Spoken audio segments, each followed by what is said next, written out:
أعوذ بالله من الشيطان الرجيم.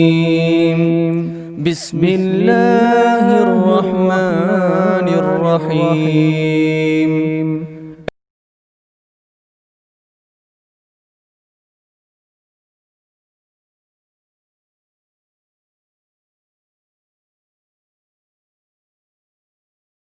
إن الحمد لله نحمده ونستعينه ونستغفره ونعوذ بالله من شرور أنفسنا وسيئات أعمالنا من يهده الله فلا مضل له ومن يضلل فلا هادي له أشهد أن لا إله إلا الله وحده لا شريك له وأشهد أن محمدا عبده ورسوله يا أيها الذين آمنوا اتقوا الله حق تقاته ولا تموتن إلا وأنتم مسلمون يا أيها الناس اتقوا ربكم الذي خلقكم من نفس واحدة وخلق منها زوجها وبث منهما رجالا كثيرا ونساء واتقوا الله الذي تساءلون به والأرحام إن الله كان عليكم رقيبا يا أيها الذين آمنوا اتقوا الله وقولوا قولا سديدا يصلح لكم أعمالكم ويغفر لكم ذنوبكم ومن يطع الله ورسوله فقد فاز فوزا عظيما أما بعد فإن خير الحديث كتاب الله وخير الهدي هدي محمد صلى الله عليه وسلم وشر الأمور محدثاتها وكل محدثة بدعة وكل بدعة ضلالة وكل ضلالة في النار. آج کی ہماری اس نشست میں انشاءاللہ ایک اہم موضوع سے متعلق گفتگو ہونے جا رہی ہے کہ ہمارا جو محاضرہ ہے آج کا، اس کا جو موضوع ہے محدثین کے پاس مجالس دورہ حدیث، اس کا معنی، مفہوم اور طریقہ کیا ہے، اس سے متعلق گفتگو ہوگی باذن اللہ تعالی. بنیادی طور پر موضوع کو آپ سمجھیں کہ محدثین کے پاس جو احادیث پڑھنے پڑھانے کا جو طریقہ رہا ہے اس کی مختلف نوعیتیں رہی ہیں. اس کی کئی ایک نوعیتیں ہیں، وہ تفصیل کا موقع نہیں ہے، لیکن حدیث کو بالضبط ایک استاذ جب مجلس میں پڑھاتے ہیں تو بنیادی طور پر اہل علم جنہوں نے مصطلح الحدیث پر کتابیں لکھی ہیں انہوں نے اس کے 3 طریقے بتائے ہیں. ایک ہے جس کو کہتے ہیں طریقۃ السرد. السرد کہتے ہیں استاذ کا یا اس مجلس میں بیٹھے طلبہ میں سے کوئی طالب علم پوری سرعت کے ساتھ پڑھتا جائے، اس میں کہیں کسی طور پر بھی یعنی وقوف نہیں ہوگا، ٹھہریں گے نہیں، چاہے وہ لغوی اعتبار سے ہو، فقہی اعتبار سے ہو، سند میں جو اسماء الرجال ہوتے ہیں ان سے متعلق ہو، لطائف الاسناد ہو، کوئی چیز زیر بحث نہیں آئے گی، کوئی سوال جواب نہیں ہوگا پوری مجلس میں. اس کو کہتے ہیں طریقۃ السرد. محدثین کے پاس مستقل ایک طریقہ تھا قدیم زمانے سے بھی. یہ مستقل ایک طریقہ ہے، طریقہ تدریس، یعنی مجلسیں ہی ایسی ہوا کرتی تھیں، بیٹھک ہی ایسی ہوتی تھی، اسی تناظر میں جمع ہوتے تھے اور اسی اعتبار سے پڑھا کرتے تھے. ایک دوسرا طریقہ تھا محدثین کے پاس جسے طریقۃ الحل والبحث کہتے ہیں، جس میں ایک حدیث پڑھنے کے بعد اس پر ٹھہرنا اور کچھ حد تک اس میں سے جو رجال ہیں جن پر کسی طرح کا کلام ہو سکتا ہے یا کہیں جو ہے مطلب یعنی کوئی راوی مدلس ہیں یا کہیں جو ہے ابہام ہے، تو اس حد تک گفتگو کرنا، کچھ الفاظ کے معانی بتانا، شرح الغریب، اور کچھ فقہی آراء یا باب سے متعلق کوئی بات، یہ جو ہے یہ بھی ایک مستقل طریقہ رہا ہے.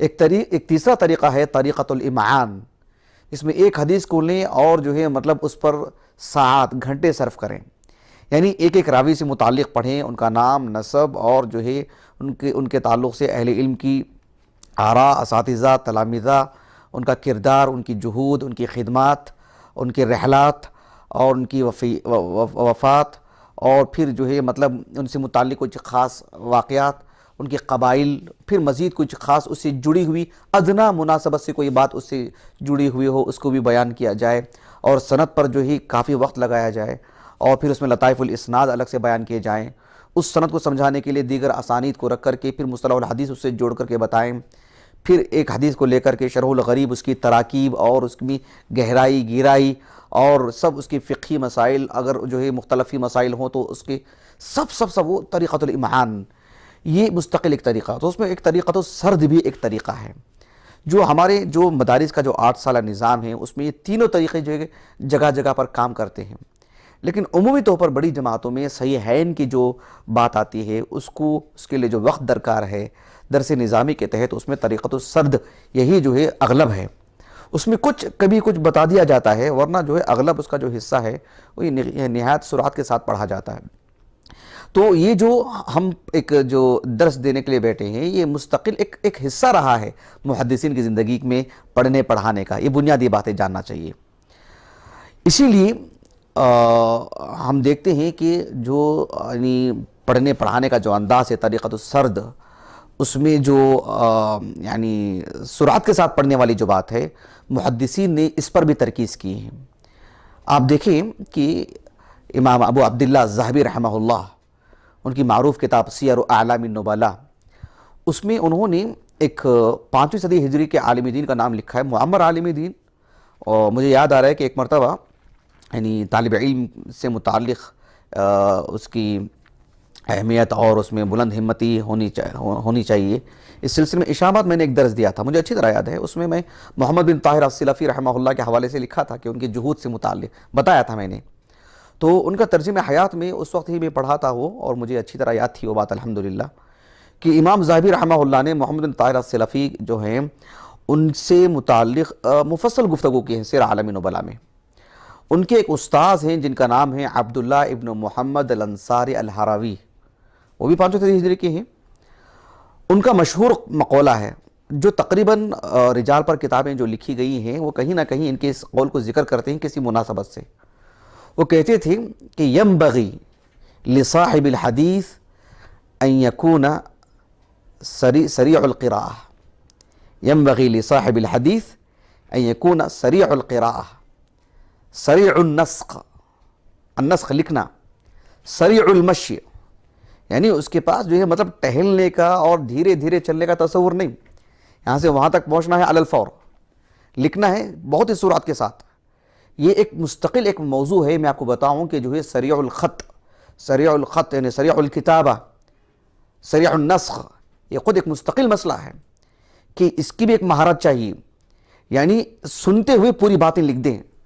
ایک مجلس میں اگر جو ہے مطلب 1 گھنٹے کی مجلس ہے اور اس میں سینکڑوں حدیثیں سنا دے رہے ہیں، 200-300 حدیثیں استاذ نہایت سرعت کے ساتھ اس کو لکھنا، اور نہایت اس میں یعنی حسن ہو لکھنے میں بھی، اور پوری باتیں ادراک کر کے لکھے، کمال کی بات ہے، سبحان اللہ العظیم۔ ابن تیمیہ، خیر میں موضوع بدل جا رہا ہوں، سریع القراءہ ہمارا موضوع ہے۔ تو یہ یعنی ایک صاحب الحدیث کے لیے ضروری ہے کہ ان یکون سریع القراءہ۔ آپ دیکھیں تراجم الرجال پر کتابیں کتنی ہیں، پتہ ہے آپ کو؟ آپ تصور نہیں کر سکتے۔ تراجم جو رجال پر جو کتابیں آئی ہیں اتنی ہیں، ہم جانتے ہیں سیر اعلام النبلاء، تذکرۃ الحفاظ وغیرہ وغیرہ، ورنہ صرف اگر آپ اس موضوع پر دیکھنا چاہیں تو صرف فہرست پڑھنے کے لیے ہماری زندگی نکل جائے گی، واللہ کہہ رہا ہوں، اتنی کتابیں لکھی گئی رجال پر۔ آپ دیکھیں گے کہ بڑی تعداد میں رجال سے متعلق یہ بات آپ کو پڑھنے کو ملے گی کہ کان یقرأ سریعا وَيَكْتُبُ سَرِيعًا جَيِّدًا، ایسے الفاظ ملیں گے آپ کو۔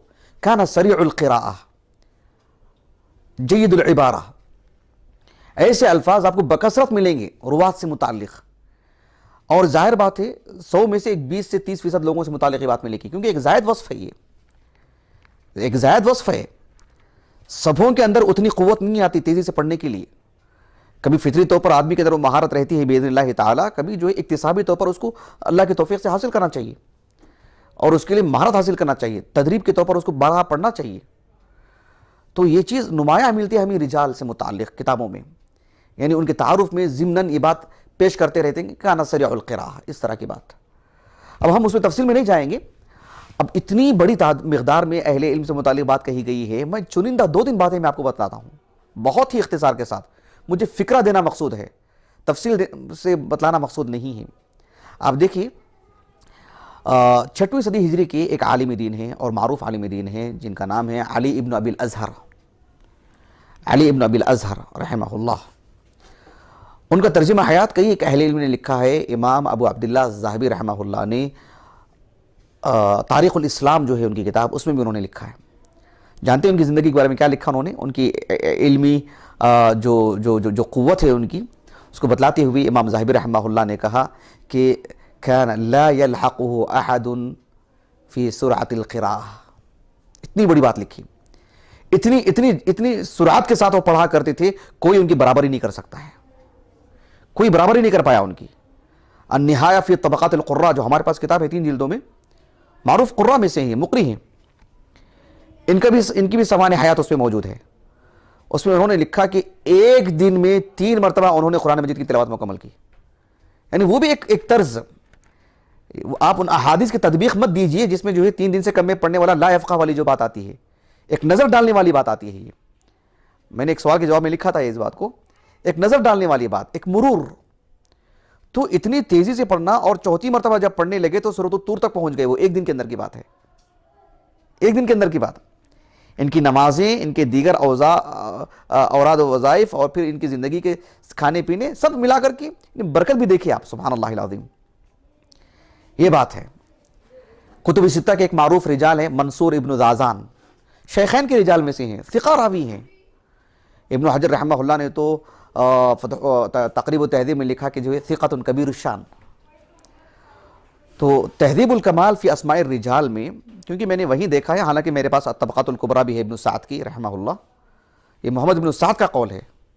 وہ المکتبۃ الشاملہ میں پڑھا میں قول، کتاب کھول کر کے نہیں دیکھا، لیکن تہذیب الکمال میں تو پڑھا میں. انہوں نے محمد ابن سعد کے حوالے سے لکھا ہے. محمد ابن سعد رحمہ اللہ نے ان کے بارے میں لکھا کہ کان سریع القراءہ یرید ان یترسل لا یستطیع. اتنی مطلب سرعت کے ساتھ پڑھا کرتے تھے، کبھی ٹھہر کر کے پڑھنا چاہا انہوں نے، اتنے عادی ہو گئے تھے وہ کہ کہے لا یستطیع. اور جہاں تک ان کا علم، ان کا مستویٰ جو ہے نا، ثقۃ ثبت کہا ان کے 2 مرتبہ، ثقۃ ثبت، معمولی بات نہیں ہے. بہت بڑے عالم دین، لیکن جو اتنی سرعت کے ساتھ وہ پڑھا کرتے تھے. یعنی ایک نمایاں وصف ہے یہ. اور اس طرح کی مجلسوں میں ایسے افراد کی ضرورت پڑتی ہے. خطیب بغدادی رحمہ اللہ نے سریع الکتابہ سے متعلق لکھا کہ مجلسوں میں ایسے لوگوں کی اہمیت ہوتی ہے، ایسے طلبہ کی. اور جو طالب علم نہیں لکھ پاتا ہے بعد میں ان سے لکھ لے، لیکن استاذ ان کا خیال کر کے لکھوا دے، کیونکہ کافی چیزیں لکھوا سکتے ہیں. جس طرح سے بات ریکارڈ میں آتی ہے، ویسے گویا کہ طالب علم ریکارڈ کر رہا ہے، اتنی قوت تھی ان کے اندر. سبحان اللہ. ایسے رجال سے متعلق ہمیں بہت ساری باتیں ملتی ہیں. جو طبقات الحنابلہ پر جو کتاب ہے ابن ابی یعلا الحنبلی رحمہ اللہ کی، اس پر جو ذیل لکھا ہے ابن رجب الحنبلی رحمہ اللہ نے، اس میں انہوں نے ایک عالم دین کا نام لکھا ہے، فتیان نام ہے ان کا، فتیان ابن مباح ابن حمد.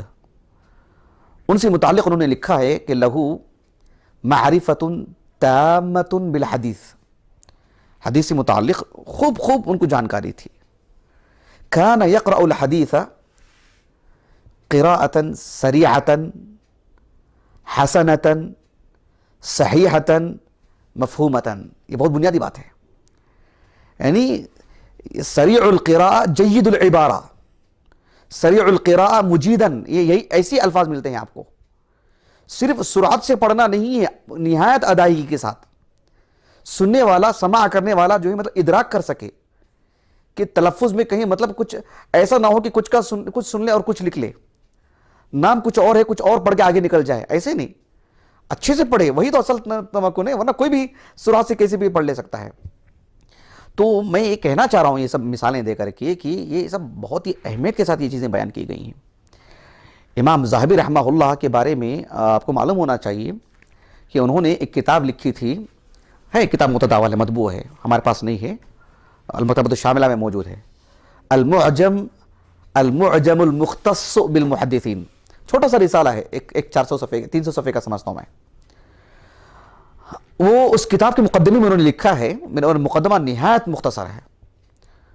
اس میں انہوں نے لکھا ہے کہ میں جن محدثین کی مجلس میں بیٹھا رہا ہوں، یعنی میرے بڑے، میرے چھوٹے، میرے ہم عمر، جن کے ساتھ میں نے مذاکرہ کیا ہے، ان سے متعلق میں نے لکھا ہے. بس وہ کون کون ہے؟ المعجم المختص بالمحدثین، انہی سے متعلق انہوں نے لکھا ہے. اپنے نہیں، اس میں کئی روات ہیں جن کے بارے میں آپ نے لکھا ہے. دیکھیے کتنا نادر وصف ہے. دیکھیے ان کے ایک شاگرد ہیں جن کا نام ہے احمد ابن محمد ابن ابراہیم. ان کے بارے میں انہوں نے لکھا کہ طالب مفید سریع القراءہ. اتنا ہی لکھا اپنے طالب علم کے بارے میں کہ حدیث میں بہت درک ہے ان کو، حدیث میں بڑی مہارت ہے ان کو. لکھنے بعد لکھا ہے کہ طالب مفید سریع القراءہ قرأ علیہ سنن ابن ماجہ. ایسا انہوں نے لکھا. ان کے تلمیذ ہیں، ان کے شاگرد ہیں. یعنی سریع القراءہ ایک بنیادی وصف ہے جو اس طرح کی مجلسوں کے لیے ایسے طلبہ درکار ہوتے ہیں، ایسے علماء درکار ہوتے ہیں، ان کی احتیاج ہوتی ہے۔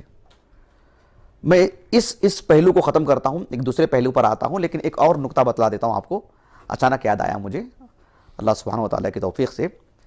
ایک کتاب ہے الاعلام العلیہ فی مناقب ابن تیمیہ، الاعلام العلیہ فی مناقب ابن تیمیہ، المکتبۃ الشاملہ میں موجود ہے۔ یہ ابن تیمیہ رحمہ اللہ کے شاگرد نے نہیں لکھی ہیں، ابن تیمیہ رحمہ اللہ کے کم و بیش 100 سال کے 70-80 سال کے بعد کے عالم ہیں یہ، یعنی 749 ہجری سن وفات ہے ان کا، ابو حفص کنیت ہے ان کی۔ تو انہوں نے کتاب لکھی ہے، عمر ابن علی ان کا نام ہے، انہوں نے کتاب لکھی ابن تیمیہ رحمہ اللہ کی سیرت سے متعلق، اور بہت ہی نوادر ہے اس کے اندر ماشاءاللہ۔ اس میں ابن تیمیہ رحمہ اللہ کی زندگی کے مختلف پہلوؤں پر انہوں نے روشنی ڈالی ہے۔ شیخ الاسلام ابن تیمیہ رحمہ اللہ کا حدیث سے متعلق کیا مقام تھا، حدیث کے صحت و ضعف سے متعلق، اس پر بھی بہت اچھی روشنی انہوں نے ڈالی ہے۔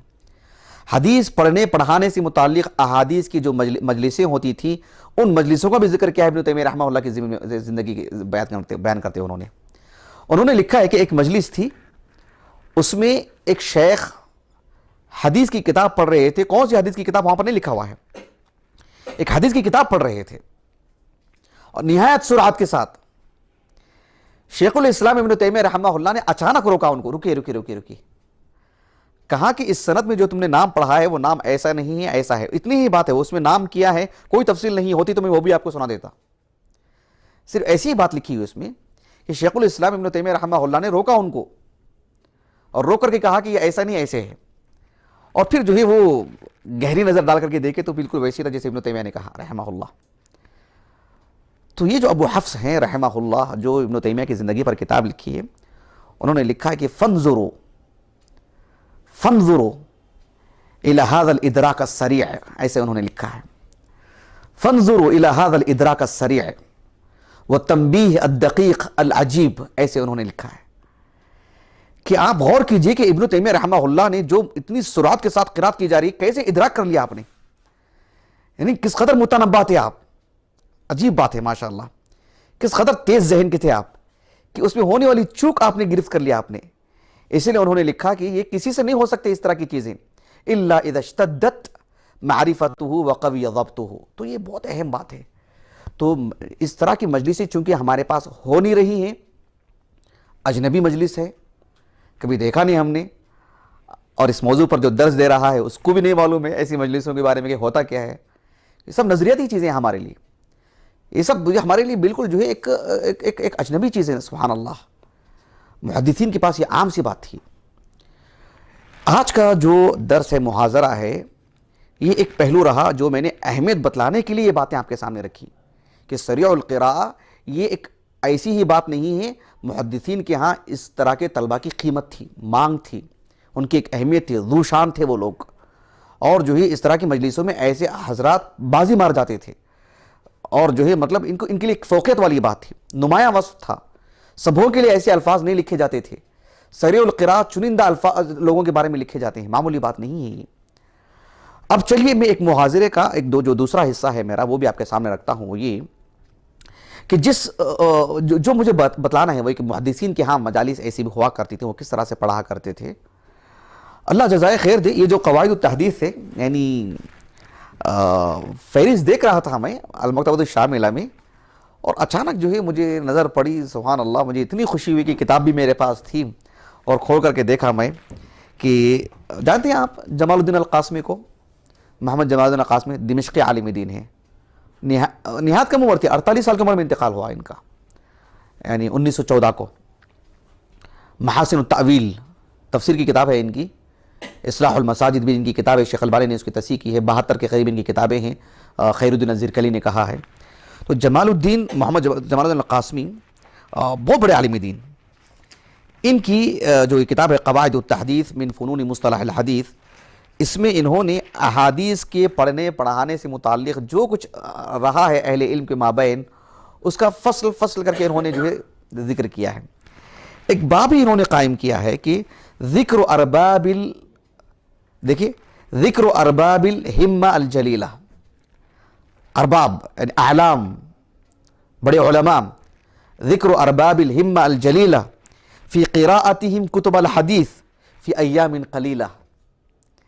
مجھے بڑی خوشی ہوئی, مستقل انہوں نے اس پر جو ہے روشنی ڈالی ہے ایک عنوان کے تحت. واللہ اس کا مجھے پہلے علم نہیں تھا اور بہت خوشی ہوئی پڑھ کر کے. اور انہوں نے کئی ایک واقعات نقل کیے ہیں اور اس میں سے 2-3 واقعات تو میں پہلے ہی سے نقل کر کے رکھ لیا تھا الحمدللہ, جو انہوں نے یہاں ذکر کیے ہیں. میں نے دیکھا تھا اس کتاب کے بارے میں متعلق, تو اس میں انہوں نے کئی واقعات. لیکن جو دلچسپی کی بات ہے جو بتانا چاہ رہا ہوں میں آپ کو, ایک عنوان. اور عبدالحی القطانی کا نام سنا ہوگا آپ نے, مغربی عالم دین تونس کے عبدالحی القطانی, 1962 میں انتقال ہوا ان کا. یعنی الرسالہ المستطرفہ کتاب ہے ان کی کتاب ہے فہرست الفہارس, 2 جلدوں میں المکتبۃ الشاملہ میں موجود ہے. متداول کتاب ہے, مطبوع کتاب ہے. فہرست الفہارس بہت معروف کتاب ہے ان کی.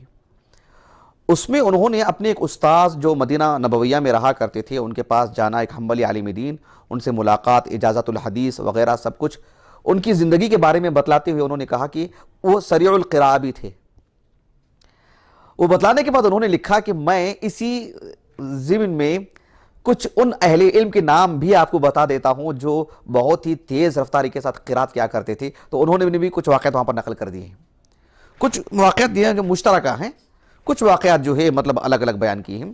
علا کل یہ بتلانا مقصود تھا کہ جو ہے مطلب یہ ایک مسئلہ ہے, یہ واقعات سوچنے کی بات ہے. یہ میں کچھ مثالیں دیتا ہوں, سب نہیں دے سکتا میں, کچھ مثالیں صرف ذہن کھولنے کے لیے آپ کا. اب دیکھیے خطیب بغدادی رحمہ اللہ, کون نہیں جانتا ہے ان کو, بتائیے. میں نہیں سمجھتا کہ کوئی نہیں, عامت الناس میں بھی خطیب بغدادی جو ہے مطلب تاریخ بغداد بہت معروف کتاب ہے. خطیب بغدادی رحمہ اللہ سے متعلق تاریخ الاسلام میں امام ذہبی رحمہ اللہ نے ان کی سیرت لکھی ہے. اور ایک صاحب ہیں ابو سعد ابن التلمسانی, ایسا کچھ انہوں نے لکھا ہے, ابن السمعانی, ابو سعد ابن السمعانی, ان کے حوالے سے لکھا ہے کہ انہوں نے خطیب بغدادی رحمہ اللہ کی کئی کتابوں کے مطلب ذکر کی, فہرست گنوائے ہیں.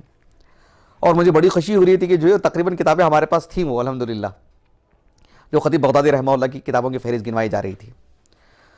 اس میں انہوں نے یہ بھی لکھا کہ خطیب بغدادی رحمہ اللہ نے اپنی زندگی کے ایک حصے میں حج کے لیے گئے تھے. جب حج کے لیے, سوچ کے دیکھے کیسے کیسے علماء کی مطلب اندازے تھے, اللہ اکبر. جب وہ حج کے لیے گئے تو انہوں نے اپنے ساتھ بڑی مقدار میں کتابوں کو بھی لے کر کے گئے کہ میں مکے میں کافی عرصہ رہوں گا تو میرے پاس کتابیں بھی ہوں پڑھنے کے لیے. کیسے علماء تھے ہمارے, اللہ اکبر, اللہ اکبر کبیرہ. تو کافی مقدار میں کتابیں لے کے گئے. اس میں امام بخاری رحمہ اللہ کے الجامع الصحیح بھی اپنے پاس رکھا انہوں نے, اور کیوں نہ ہو اصح الکتاب بعد کتب اللہ, بعد کتاب اللہ. تو انہوں نے اس کتاب کو لے کر کے گئے, اور وہاں جو ہمارے پاس ہے نہیں جو الکشمیہنی کا جو نسخہ ہے ہمارے پاس, تو اس نسخے کو رکھ کر کے انہوں نے ان سے سماع کیا ہوا جو نسخہ تھا اس کو رکھ کر کے انہوں نے پڑھا. اور جانتے ہیں کیسے پڑھا انہوں نے؟ صرف 3 مجلسوں میں پڑھا امام بخاری کے الجامع الصحیح کو, صرف 3 مجلسوں میں. اور 3 مجلسیں کیسی تھیں؟ مغرب کے بعد پڑھنے کے لیے بیٹھ جاتے تو پھر عشاء کی نماز ہی کے لیے اٹھتے, اور جو ہے اس کے بعد پھر پڑھتے تو پھر فجر کی نماز تک. پہلی رات مکمل اس طرح سے, پھر دوسرے دن بھی مغرب کی نماز کے بعد سے لے کر کے فجر کی نماز تک, اور پھر تیسرے دن فجر کی نماز پڑھ لینے کے بعد پڑھنا شروع کیا اور مغرب تک پڑھتے رہے. سبحان اللہ. اس طرح سے صحیح بخاری انہوں نے مکمل کی. اور ایک مرتبہ تو ایک خاتون جو کریمہ المروزیہ ہیں جو صحیح بخاری کی اجازت دیتی تھیں, وہ سند دیتی تھیں, وہ خطیب بغدادی رحمہ اللہ کی جو ہے مطلب استاذ ہیں, وہ مدرسہ ہیں ان کی, تو ان کے پاس بھی خطیب بغدادی رحمہ اللہ نے پڑھا. اللہ اکبر. اسی طرح سے صاحب القاموس المحیط, ہمارے پاس المعاجم لغت پر جو کتابیں لکھی گئی ان کو تصور کیسے آتا ہے؟ بس انہوں نے جو ہے لغت جمع کر دی, پتہ نہیں وہ عبادتیں کرتے تھے کہ بھی نہیں کرتے تھے, قرآن پڑھتے تھے کہ بھی نہیں کرتے تھے, ذکر و اذکار کرتے تھے کہ بھی نہیں کرتے تھے, کہ ویسا بھی تصور آ جاتا ہے. بڑے نیک لوگ تھے, یہ لغوی تھے, بڑے نیک لوگ تھے, بڑے عمدہ لوگ تھے. آج کل کے جو عمومی طور پر جو ادبا ہوتے ہیں, خاص کر مصری وغیرہ جو ادیب جو لوگ ہوتے ہیں, ان کی طرح مت دیکھیے حالق اللحیہ اور طرح سے جو ہے مطلب بے دین قسم کے جو نظر آتے ہیں, یہ ایسے لوگ نہیں تھے. سب مصری بھی ایسے نہیں ہیں, لیکن جو نمایاں 2-3 ہیں میں ان کے بارے میں بتا رہا تھا. لیکن یہ سب جو القاموس المحیط, فیروز آبادی, مجد الدین فیروز آبادی, نامور عالم دین ہے, محمد بن یعقوب ان کا نام تھا, 817 ہجری سن وفات ہے ان کا. انہوں نے دمشق میں صحیح مسلم صرف تین دن میں پڑھا، انہوں نے صرف 3 دن میں صحیح مسلم، معمولی بات نہیں۔ اللہ جزائے خیر دے حافظ عبد الرحمن السخاوی کو رحمہ اللہ، حافظ ابن حجر العسقلانی رحمہ اللہ کے شاگرد رشید ہیں اور ایک لائق شاگرد رشید ہیں۔ انہوں نے ابن حجر رحمہ اللہ کی زندگی سے متعلق کتاب لکھی، ایک الدرر والجواہر فی سیرت شیخ الاسلام فی ترجمت شیخ الاسلام، الدرر والجوہر فی سیرت فی ترجمت شیخ الاسلام ابن حجر، ایسے انہوں نے کتاب لکھی 3 جلدوں میں۔ اس میں انہوں نے یہ لکھا کہ ابن حجر رحمہ اللہ اپنے استاذ سے بھی آگے نکل گئے۔ صحیح بخاری کو صرف 14 گھنٹوں میں پڑھا ابن حجر نے رحمہ اللہ، صرف 14 گھنٹوں میں۔ صحیح مسلم کو 4 مجلسوں میں 4 نشستوں میں ختم کیا۔ سنن ابن ماجہ کو 4 نشستوں میں ختم کیا۔ امام نسائی رحمہ اللہ کی السنن الصغریٰ نہیں، السنن الکبریٰ جو ہمارے پاس کتنے جلدوں میں ہے؟ 13، 13-14 جلدوں میں ہے، یعنی اس کو انہوں نے 10 مجلسوں میں ختم کیا، اور ہر مجلس 4 گھنٹے کی تھی، ہر مجلس 4 گھنٹے کی۔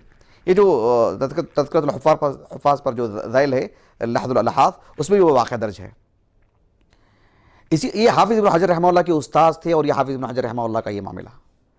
اسی طرح سے ایک حافظ ابن حجر رحمہ اللہ کے ایک اور استاذ ابو الفضل، حافظ ابو الفضل العراقی رحمہ اللہ، زین الدین العراقی، معروف عالم دین، 806 ہجری سنہ وفات ہے ان کا۔ انہوں نے بھی صحیح مسلم کو 6 مجلسوں میں مسلسل متوالیات ایسے ختم کیا انہوں نے، 6 مجلسوں میں، اور آخری جو مجلس تھی اس میں ثلث الکتاب پڑھی گئی، 1/3 حصہ، اور جو ہے اس میں بھی ان کا حصہ واقعہ لکھا ہوا جو میں آپ کو حوالہ دے رہا ہوں۔ تو اب میں یہ بتلانا چاہ رہا تھا کہ اس میں یہ بات بھی لکھی ہوئی ہے کہ جو آخری مجلس تھی جس میں صحیح مسلم کا ثلث الکتاب جو پڑھا گیا تھا، اس میں ابن رجب الحنبلی بھی موجود تھے رحمہ اللہ اس مجلس میں۔ 795 ہجری سنہ وفات ہے ابن رجب الحنبلی رحمہ اللہ کا، اور ابن رجب الحنبلی رحمہ اللہ یعنی اپنا ذاتی نسخہ لے کر بیٹھے ہوئے تھے، اتنی صراحت ہے اس میں، دیکھ رہے تھے کہ جو صحیح مسلم پڑھی جا رہی تھی جو کتاب۔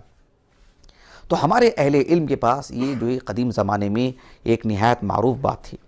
اس طرح کی ہمیں کئی مثالیں ملتی ہیں، مختلف مثالیں ملتی ہیں۔ ایک نام ملتا ہے برہان الدین البقاعی کا، شذرات الذہب فی اخبار من ذہب میں 935 سن کے جو واقعات ہیں، اس میں پہلا واقعہ لکھا ہوا ہے، اور کہا کہ رمضان کے مہینے میں صحیح بخاری کو 5 مجلسوں میں ختم کیا انہوں نے، صحیح مسلم کو 6 مجلسوں میں ختم کیا۔ اللہ اکبر۔ اسی طرح سے ہندوستان میں بھی جو ہے یعنی جو میاں نذیر حسین محدث دہلوی ہیں رحمہ اللہ، ان کے اساتذہ میں سے شیخ اسحاق الدہلوی، شیخ عبدالعزیز رحمہ اللہ کے خانوادے کے افراد، ان کے پاس سب اس طرح کی مجلسیں ہوا کرتی تھیں، پڑھا کرتے تھے۔ زمانے کی رفتار کے ساتھ یہ سب چیزیں مندرس ہو چکی ہیں، لوگوں کے ذہنوں سے جو ہے عدم ہو چکی ہیں، پتہ ہی نہیں ہے۔ عام لوگوں کی بات نہیں کر رہا ہوں میں، اور آپ جو مدرسے میں پڑھاتے ہیں، ان کو ایک موضوع ایک عجیب سا موضوع لگ رہا ہے، اجنبی موضوع لگ رہا ہے، جبکہ محدثین کے پاس یہ عام بات تھی۔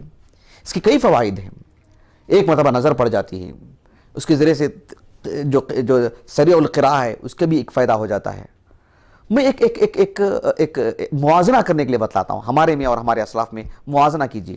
آج ہمارے پاس دیکھیے صحیح بخاری نہیں ہے ہمارے پاس، صحیح بخاری ادھر ہے، کیسی صحیح بخاری ہمارے پاس، طباعت کیسی ہے اس کی، کتنی نفیس طباعت ہے، اس کا غلاف دیکھیں کتنا مطلب مزین ہے ماشاءاللہ، پکڑنے میں بھی آسانی ہے، ہلکی پھلکی کتاب، چھوٹا سائز ہے۔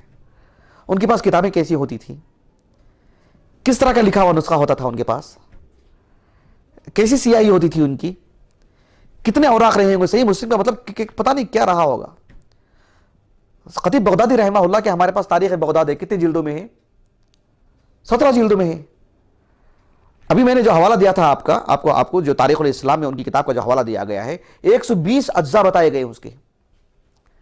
اندازہ لگائے کہ ان کے پاس ورق کتنا بڑا ہوگا انہوں نے کو لکھنے کے لیے، جسے آج ہمارے پاس ایک اتنی نفاست کے ساتھ نفیس طباعت ہوتی ہے کہ وہ یعنی بالکل 17 جلدوں میں محقق چھپ گئی ہے ہمارے پاس، محقق۔ شرف و اصحاب الحدیث کتنی کتاب ہے ہمارے پاس، اس میں 3 جلدوں والی کتاب لکھی گئی، 3 اجزاء میں، سمجھ رہے ہیں آپ؟ تو کتنی مشکل کے ساتھ صحیح بخاری کھول کر کے پڑھنا رہا ہوگا ان کو، کیسے مطلب کس طرح کی وہ تحریر رہی ہوگی۔ آج ہمارے پاس جو تحریر ہے مشکل ہوتی ہے، اور اس طرح ماشاءاللہ کے صاف انداز میں دیکھ سکتے ہیں کوئی خرد برد نہیں ہے، کوئی خراش نہیں ہے، اتنی صفائی کے ساتھ، اور بالکل نص جو ہوتا ہے اصل کے اعتبار سے تحقیق کر کے مخطوطات سے لکھا جاتا ہے، لیکن موفق نہیں ہو پا رہے ہیں ہم لوگ، توفیق نہیں ہو پا رہی ہے۔ ہم سمجھتے ہیں کہ ہمارے پاس اتنا وقت نہیں ہے، ہم نے وہ تجربے نہیں کیے نا، ہم نے وہ پڑھا نہیں نا، چونکہ ہم ہماری اپنی زندگی کو کر کے تولتے رہتے ہیں کہ اتنا کیسا پڑھ لے سکتے ہیں، یہ سب جو مبالغہ ہے، یہ سب کذب ہے۔ نہیں، نہ کذب ہے نہ مبالغہ ہے، حقیقت پر مبنی باتیں ہیں، برکت بھری زندگی ہے۔ تو ہم باذن اللہ تعالی اللہ کے توفیق سے، اور آپ لوگوں کا نہایت شکر ادا کرتا ہوں کہ آپ لوگوں نے یعنی اس فکرے کو سراہا آپ لوگوں نے ماشاءاللہ۔ تو ہم صحیح بخاری، صحیح مسلم وغیرہ، بہرحال یعنی ایک آزمائش کی بات ہے۔ جب خطیب بغدادی رحمہ اللہ نے جو تین مجلس میں جو اس کو ختم کیا نا، صحیح بخاری کو، تاریخ الاسلام میں لکھا امام ذہبی نے، امام ذہبی نے نیچے فوراً لکھا کہ وفی زماننا ھذا لا یستطیع احد، ایسا لکھا انہوں نے۔ ہمارے اس زمانے میں کون اس کی طاقت رکھے گا؟ کون کہہ رہے ہیں بات؟ ابو عبداللہ الذہبی کہہ رہے ہیں۔ مجھے اور آپ کو کہنے کی ہمت ہی نہیں ہے بات، نہ ہماری زبان سے جچتی ہے وہ بات، نہ ہمیں وہ بات کہنے کا حق رکھتا ہے، حق ہے ہم کو۔ ابو عبداللہ الذہبی نے ایسی بات کہہ دی ہے، اللہ اکبر۔ ایسے بہرحال واقعات ڈھونڈ کے لائیں تو بہت ہیں۔ کل انشاءاللہ ہم اللہ تعالیٰ کے توفیق سے بلوغ المرام حجم کے اعتبار سے ایک چھوٹی کتاب ہے، اور صحیح بخاری کا ایک ثلث بھی نہیں ہے وہ، تو انشاءاللہ کل عصر کے بعد ہم لوگ شروع کرتے ہیں اللہ کے توفیق سے، اور مغرب عشاء کو وقت پہ پڑھ کر کے جب تک ختم ہو انشاءاللہ۔ اللہ تعالیٰ ہماری اس مجلس کو قبول فرمائے، اور کل بیٹھنے کی توفیق عطا فرمائے، اسباب مہیا فرمائے، وسائل عطا کرے اور قبول فرمائے، اور اللہ سبحانہ و تعالیٰ ہمارے لیے سابقین میں سے شمار فرمائے، اور ہم کو بارہا اس طرح کی مجلس سے منعقد کرنے کے اللہ ہمیں سعادت نصیب فرمائے۔ اللہ تعالیٰ ہماری زندگیوں میں بالکل سلف کا جو جنون رہا ہے پڑھنے پڑھانے کا، اللہ تعالیٰ ہمیں وہ عطا فرمائے۔ سبحانک اللہم و بحمدک، اشہد ان لا الہ الا انت، استغفرک و اتوب الیک۔